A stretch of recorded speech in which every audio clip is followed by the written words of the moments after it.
कल की कथा में हम लोग सुने कि नारद जी बहुत व्याकुल हैं और उनसे उनकी व्याकुलता को देखकर सनकादि ऋषियों ने पूछा कि आप इतने व्याकुल क्यों हैं? तो गुरु वंदना पहले करे। गोम ज्ञान तिमिरांधस्य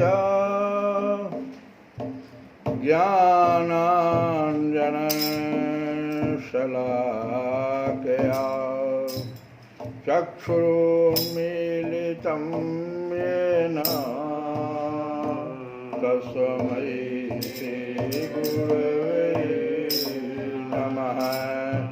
हे कृष्ण करुणा सिंधु दीनबंधु जगतपते गोपेश गोपिका कांत राधा कांत नमस्तुते राधा कांत नमस्तुते।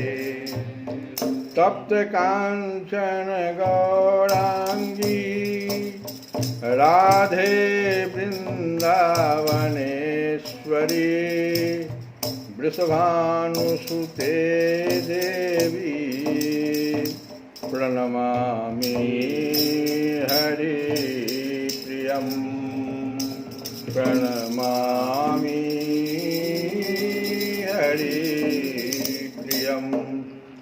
आज कृष्ण जन्माष्टमी का भी है समय और इस बार का जो जन्माष्टमी है वो दुर्लभ योग बना है। जो द्वापर में था रोहिणी नक्षत्र तो आ ही गया है, अष्टमी तिथि है ही, तथा वृष राशि में चंद्रमा है। ठीक इसी प्रकार का संयोग बना था। तो हम लोग पहले भगवान कृष्ण के बारे में थोड़ी सी जानकारी कि भगवान 16 कला से परिपूर्ण थे। तो ये 16 कला कौन कौन था? पहले श्री कला का मतलब होता है कि भगवान के पास पूंजी था तो लेकिन मन भी बहुत सुंदर था, उनका वचन भी अच्छा था, कर्म भी अच्छा था। जैसे सुदामा जी को प्रेम भी दिए और धन भी दिए, दोनों दिए। दूसरी कला भू कला कहलाती है। द्वारिकापुरी बसाई उन्होंने, भगवान ने द्वारिकापुरी बसाई और मथुरा वासियों को कहा कि चलो, और वो लोग गए वहाँ उनके बात पर। तीसरा है कीर्ति, कांति चौथा। पांचवा है इला कहते हैं वाणी से सम्मोहन करने की कला। लीला छठा। सातवां विद्या, 64 विद्याओं के स्वामी थे। तो विद्या का अर्थ क्या होता है? विद्या का अर्थ है ज्ञान, शिक्षा तथा दक्षता। अब हम लोग देखें कि कहाँ पर हम लोग लटके हुए हैं।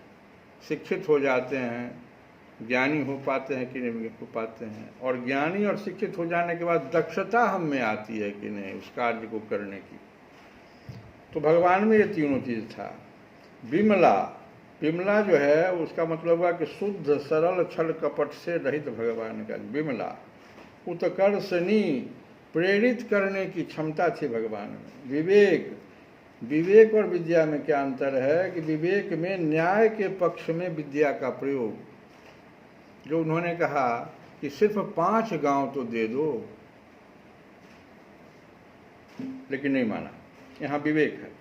कर्मण्यता, पूरी क्षमता तथा कुशलता से किया गया कार्य को कर्मण्यता कहते हैं।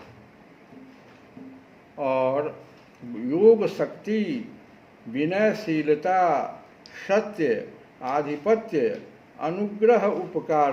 16वां है अनुग्रह उपकार, निस्वार्थ भाव से लोगों का भला करना, ये अनुग्रह उपकार कहलाता है। तो भगवान 16 कलाओं से पूर्ण थे। अब भारत के अलग अलग राज्यों में कृष्ण जी का नाम भी अलग अलग है। जैसे राजस्थान में श्रीनाथ जी, वो गोवर्धन धारण किए हुए हैं, अकेले हैं, उड़ीसा में जगन्नाथ जी यहाँ पर अपने बलभद्र तथा सुभद्रा के साथ हैं। गुजरात में द्वारिकाधीश चतुर्भुज रूप में हैं। कर्नाटक में चेन्ना केशव, ये नन्हा कृष्ण को चेन्ना केशव कहते हैं। और चेन्नई में मूछ वाले कृष्ण पार्थ सारथी, भगवान जो सारथी का काम किए तो मूछ था, मूछ वाले केशव, मूछ वाले कृष्ण चेन्नई में। बंगाल में केस्टो और चैतन्य महाप्रभु के पास मुरलीधर। असम में शंकर देव परंपरा में माधव। और महाराष्ट्र में पंढरपुर में विठोबा विठल और गुरु ग्रंथ साहिब में हरे कृष्ण। तो इस प्रकार से भगवान भारत में अनेकों नाम से हैं। अब एक बात और, जब भगवान जन्म लिए तो कुछ घटनाएं हमें क्या शिक्षा देती है।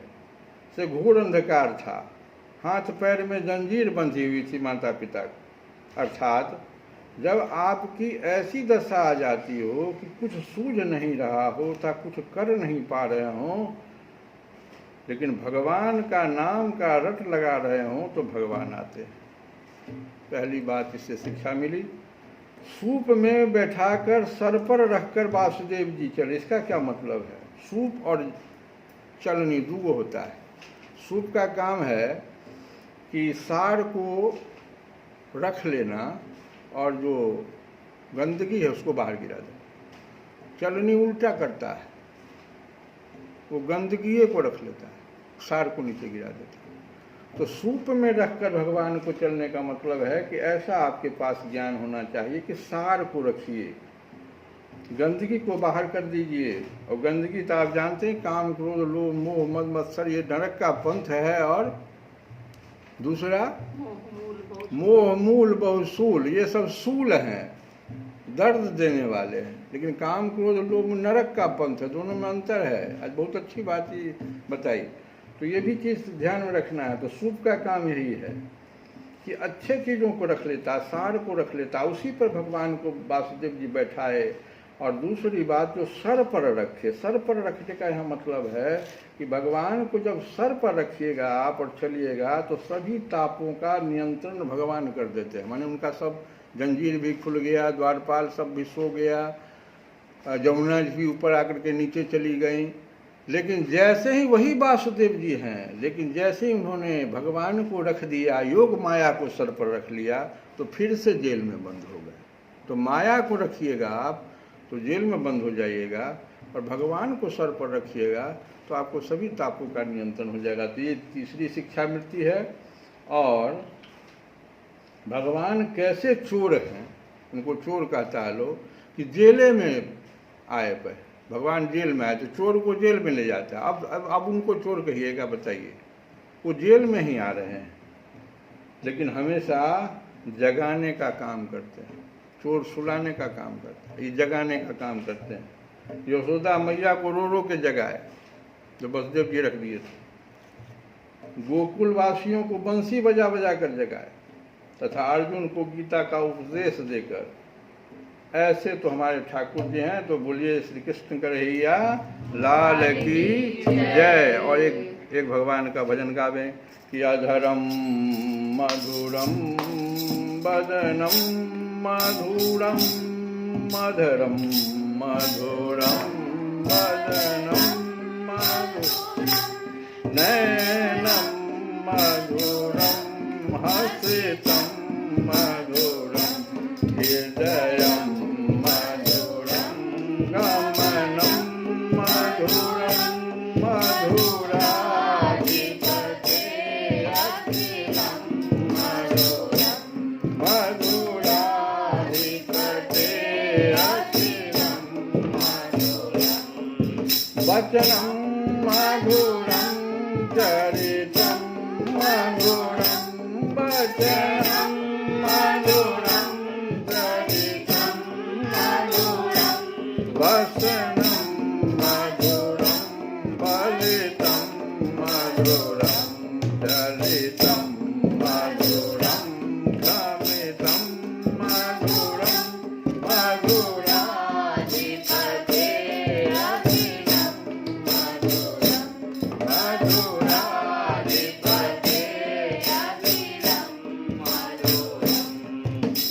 नूर मधुरो रे नूर मधुरो बे नूर मधुरो रे नूर मधुरो पानी मधुर स्वादो मधुरो नित्यम मधुरम सख्यम मधुरम मधुराधिपते अखिलम मधुरम मधुराधिपते अखिलम मधुरम गीतम मधुरम गीतम मधुरम गीतम मधुरम गीतम मधुरम भोक्तम मधुरम सोक्तम मधुरम रूपम मधुरम तिलकम मधुरम मधुराधिपते अखिलम मधुरम मधुराधिपते अखिलम मधुरम गोपी मधुरा लीला मधुरा गोपा मधुरा गावो मधुरा युक्तम मधुरम योक्तम मधुरम श्रेष्ठम मधुरम श्रेष्ठम मधुरम श्रेष्ठम मधुरम श्रेष्ठम मधुरम मधुराधिपते अखिलम मधुरम मधुराधिपते अखिलम मधुरम मधुरम मधुरम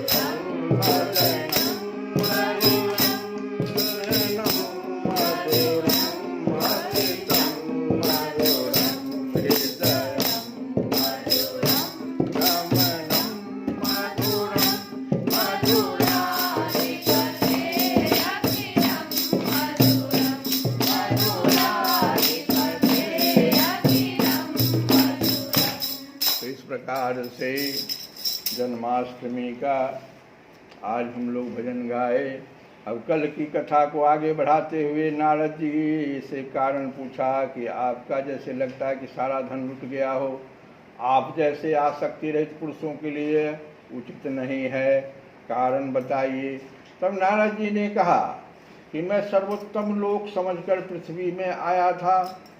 यहाँ पुष्कर, प्रयाग, काशी, गोदावरी जिसको नासिक भी कहते हैं, हरिद्वार, कुरुक्षेत्र, श्रीरंग और सेतुबंध आदि कई तीर्थों में इधर उधर विचरता रहा, किंतु मुझे कहीं भी मन को संतोष देने वाली शांति नहीं मिली।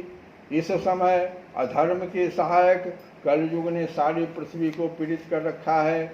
अब यहाँ सत्य, तप, शौच जिसको बाहर भीतर की पवित्रता भी कहते हैं, दया, दान आदि कुछ भी नहीं है। बेचारे जीव केवल अपना पेट पालने में लगे हुए हैं। वे असत्यभाषी, आलसी, मंदबुद्धि और भाग्यहीन, उपद्रवग्रस्त हो गए हैं। जो साधु संत कहे जाते हैं वे पूरे पाखंडी हो गए हैं। देखने में तो वे विरक्त हैं, किंतु स्त्री, धन आदि सभी का परिग्रह करते रहते हैं। घरों में स्त्रियों का राज्य है। साले सलाहकार बने हुए हैं। लोभ से लोग कन्या विक्रय करते हैं और स्त्री पुरुषों में हमेशा कलह मचा रहता है। महात्माओं के आश्रम, तीर्थ और नदियों पर यवनों जिसको विधर्मी कहते हैं का अधिकार हो गया है। उन दुष्टों ने बहुत से देवालय भी नष्ट कर दिए हैं। इस समय यहाँ न कोई योगी है, न सिद्ध है, न ज्ञानी है और न सत्कर्म करने वाला ही है। सारे साधन इस समय कलिरूप दावानल से जलकर भस्म हो गए हैं। इस कलयुग में सभी देशवासी बाजारों में अन्न बेचने लगे हैं। ब्राह्मण लोग पैसा लेकर वेद पढ़ाते हैं और स्त्रियां वेश्यावृत्ति से निर्वाह करने लगी है। इस तरह कलयुग के दोष देखता और पृथ्वी पर विचरता हुआ मैं यमुना जी के तट पर पहुंचा, जहां भगवान श्री कृष्ण की अनेकों लीलाएं हो चुकी है। मुनिवरों सुनिए, वहाँ मैंने एक बड़ा आश्चर्य देखा। वहाँ एक युवती स्त्री खिन्न मन से बैठी थी। उसके पास 2 वृद्ध पुरुष अचेत अवस्था में पड़े जोर जोर से सांस ले रहे थे। वह तरुणी उनकी सेवा करती हुई कभी उन्हें चेत कराने का प्रयत्न करती और कभी उनके आगे रोने लगती थी।